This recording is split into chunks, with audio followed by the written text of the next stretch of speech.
And good day. I'm Andrea Mitchell in Washington, where the Trump White House is pouncing on a report accusing former Obama National Security Advisor Susan Rice of unmasking Americans whose communications were picked up through incidental collection by government intelligence agencies.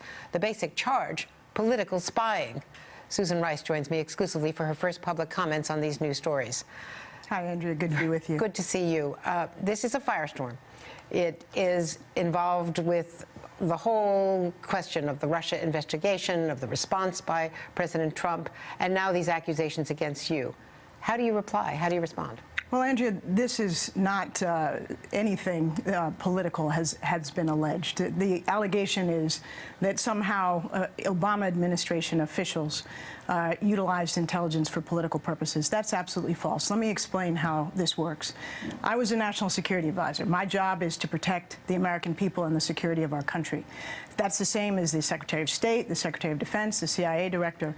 And every morning, to enable us to do that, we receive from the intelligence community a compilation of intelligence reports that the IC, the intelligence community, has selected for us on a daily basis to give us the best information as to what's going on around the world.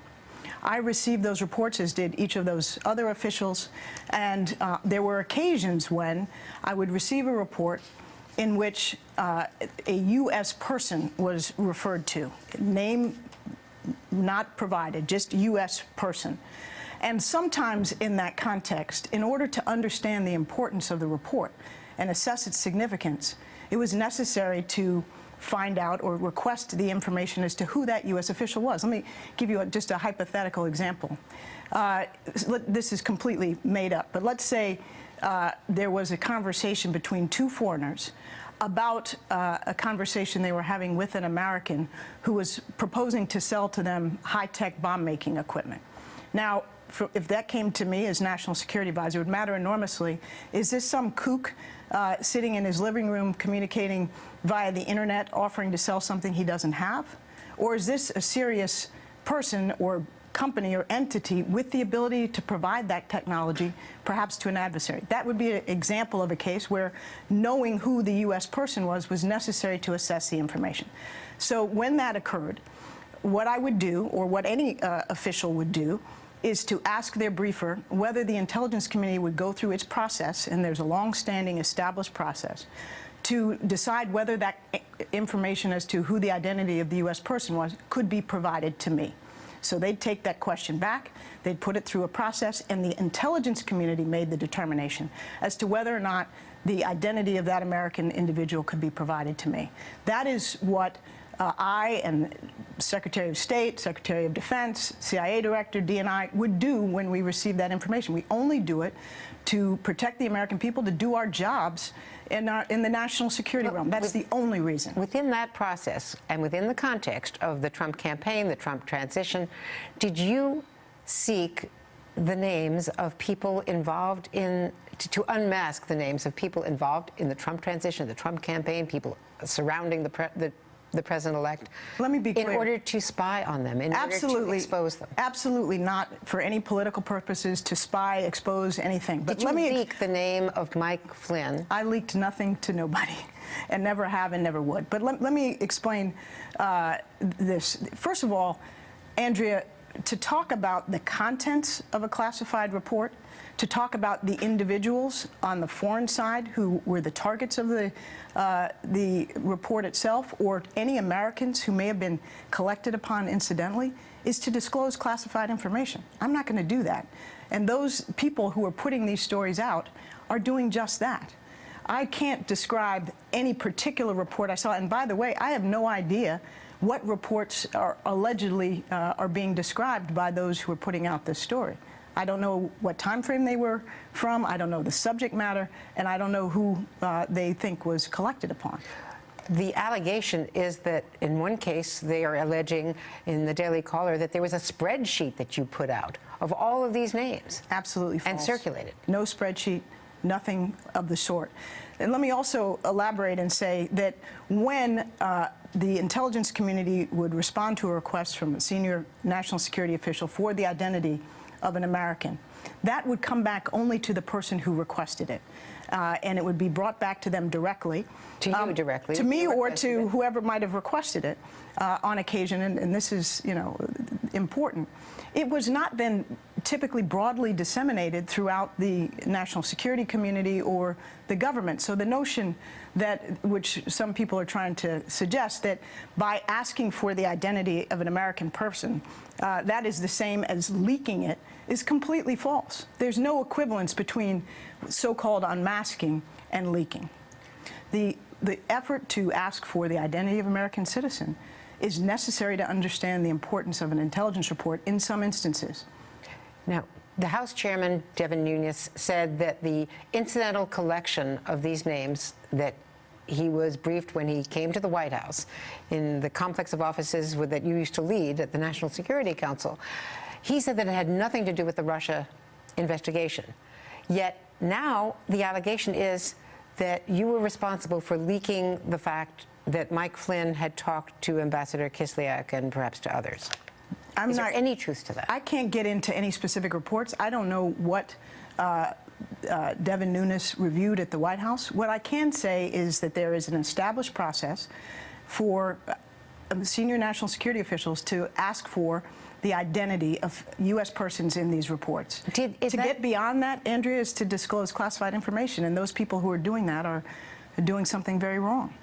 Did the pace accelerate during the transition, perhaps in early December, perhaps when the president ordered an investigation into the hacking, the Russian hacking?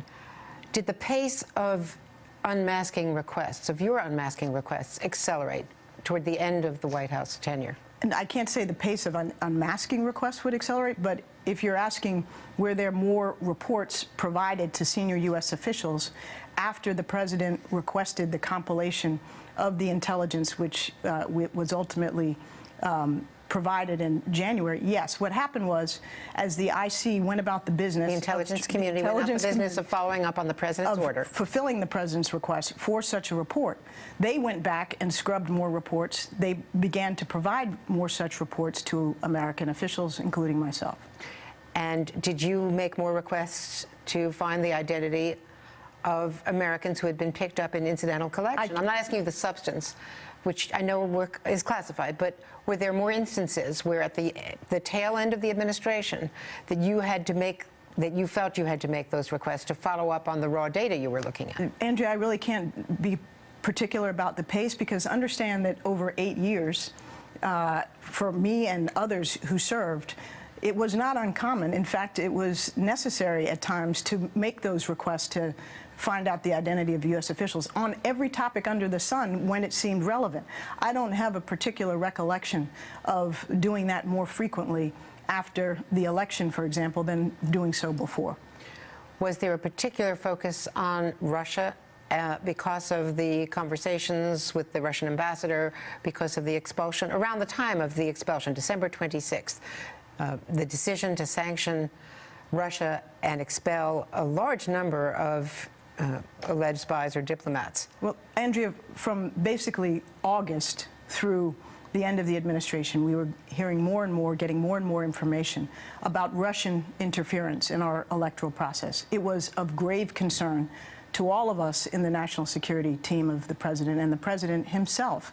So we took this issue very seriously. We thought it was crucial to defend the integrity of our election process and to be able to respond appropriately to what the Russians did, to understand the full extent of their involvement. So, yes, there was a pace of reporting that accelerated as the intelligence community got more and more information on that and shared it with U.S. officials. I don't recall with any precision the volume as it may have peaked or spiked at different stages, but I can say that from when this first came to light in intelligence channels to when the administration ended, we got more and more information. Was there suspicion about Michael Flynn? Andrea, I don't want to talk about any individuals. I've spent hours with Michael Flynn during the transition, as was my responsibility, to try to provide him and other members of the Trump transition team with the best possible briefings I could as to what they needed to do to hit the ground running. We had very civil and cordial interactions, and he conducted himself professionally, and I did the same. So I don't want to get into concern about any particular individuals. Again, I think that would be crossing a line. Did you know at the time that he was an unregistered agent for the Turkish government? No. When did you learn that? In the press, as everybody else did. You didn't know that when you were National Security Advisor? Is there any truth to President Trump's claim on Twitter exactly a month ago, early one Saturday morning on March 4th, that President Obama was eavesdropping on him at Trump Tower? Absolutely false. And the intelligence community, the director of the FBI, has made that very clear. There was no such collection, surveillance on Trump Tower or Trump individuals. And it's very important to understand, by that I mean directed by the White House or targeted at Trump individuals. And it's important for everybody to understand the President of the United States and people in the White House do not have the ability to order such collection. That can only come from the Justice Department through an established process. It never originates in the White House. So not only did it not occur, it didn't occur, and it couldn't have occurred directed by the White House. At the same time, the president, his associates, their names could have been bandied about by foreign officials. They could have been picked up in incidental collections. Yes, they could have. That is possible. Indeed. And you could have asked for those names of American number 1, American number 2, however it's identified, to be unmasked so you would know how significant it was. That's exactly right, Andrea. The fact is, whether we're talking about Russia or any other topic, if I saw an intelligence report that looked potentially significant, and by definition, if it's being provided to me, it is significant. I don't solicit reports. I only receive what the intelligence community thinks I or any other senior official needs to see. So they're giving it to me. If I read it and I think, you know, in order for me to really understand, is this significant or not so significant, I need to understand who the U.S. person is. I can make that request. The intelligence community then process that request through their normal procedures, and if they feel they can give the answer, they will give the answer. That just comes back to me, not to anybody broadly in the national security world, and that's necessary for me to do my job. It's necessary for the Secretary of State or the Secretary of Defense or the CIA director to do their jobs. We can't be passive consumers of this information and do our jobs effectively to protect the American people. Imagine if we saw something of grave significance that involved Russia or China or anybody else interfering in our political process, and we needed to understand the significance of that. For us not to try to understand it would be dereliction of duty. What did you first think when the president tweeted that President Obama had eavesdropped on him? I was surprised. I was shocked. I think many people were. That's a very serious allegation. It had no basis in fact, and it wasn't typical of the way presidents treat their predecessors, and it's not indicative of the tone and the collaboration that we sought to achieve during the transition. There have been Republican responses now today. Senator Tom Cotton on the Hugh Hewitt show called you the typhoid Mary of the Obama White House. Your response to that? You know, I've been called a lot of things by folks on the right that are unfair and disingenuous. This is not the first, so I'm not going to get into each individual allegation or moniker that some might apply to me. Rand Paul is suggesting that you be subpoenaed to testify. Would you be willing to go to Capitol Hill? You know, Andrea, let's see what comes. I'm not going to you know, sit here and prejudge. But what I will say is that the investigations that are underway as to the Russian involvement in our electoral process are very important. They're very serious. And every American ought to have an interest in those investigations going wherever the evidence indicates they should. And I have an interest in that as an American citizen. As a former U.S. official, I would want to be helpful in that process if I could. Do you regret that the Obama White House did not decide earlier to blow the whistle on the Russians before the election? We did blow the whistle on the Russians on October 7th, and that came as soon as the intelligence community and all of its component parts, 17 agencies, came to a consensus conclusion that we took the extraordinary step of making public that the Russian government at the highest levels was involved in an effort to play in our electoral process. That information was put out to the American people in a statement from the Director of National Intelligence and the Secretary of Homeland Security. Very unusual act designed to put on notice the American people, the secretaries of our 50 states, whose responsibility it is to protect the integrity of our electoral infrastructure, and to members of Congress who had been previously briefed as well on the import of this. So we did, in fact, put that information out as early as we had that consensus view with confidence, high confidence, and that was necessary and the right thing to do. Do you know how President Obama feels about the accusation that he eavesdropped? I haven't had that conversation with him. And finally, do you think we'll ever get to the bottom of the Russian hacking? I think we have to, Andrea. This is something very, very serious. A hostile government inserted itself into our electoral process in a significant way, in doing so with biased intent, and that's the conclusion of our intelligence agencies. We also know they're meddling in elections in Europe among our close allies.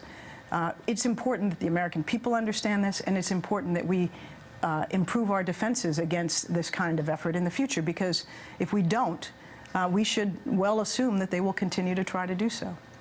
Susan Rice, thank you very much. Hey there, I'm Chris Hayes from MSNBC. Thanks for watching MSNBC on YouTube. If you want to keep up to date with the videos we're putting out, you can click subscribe just below me, or click over on this list to see lots of other great videos.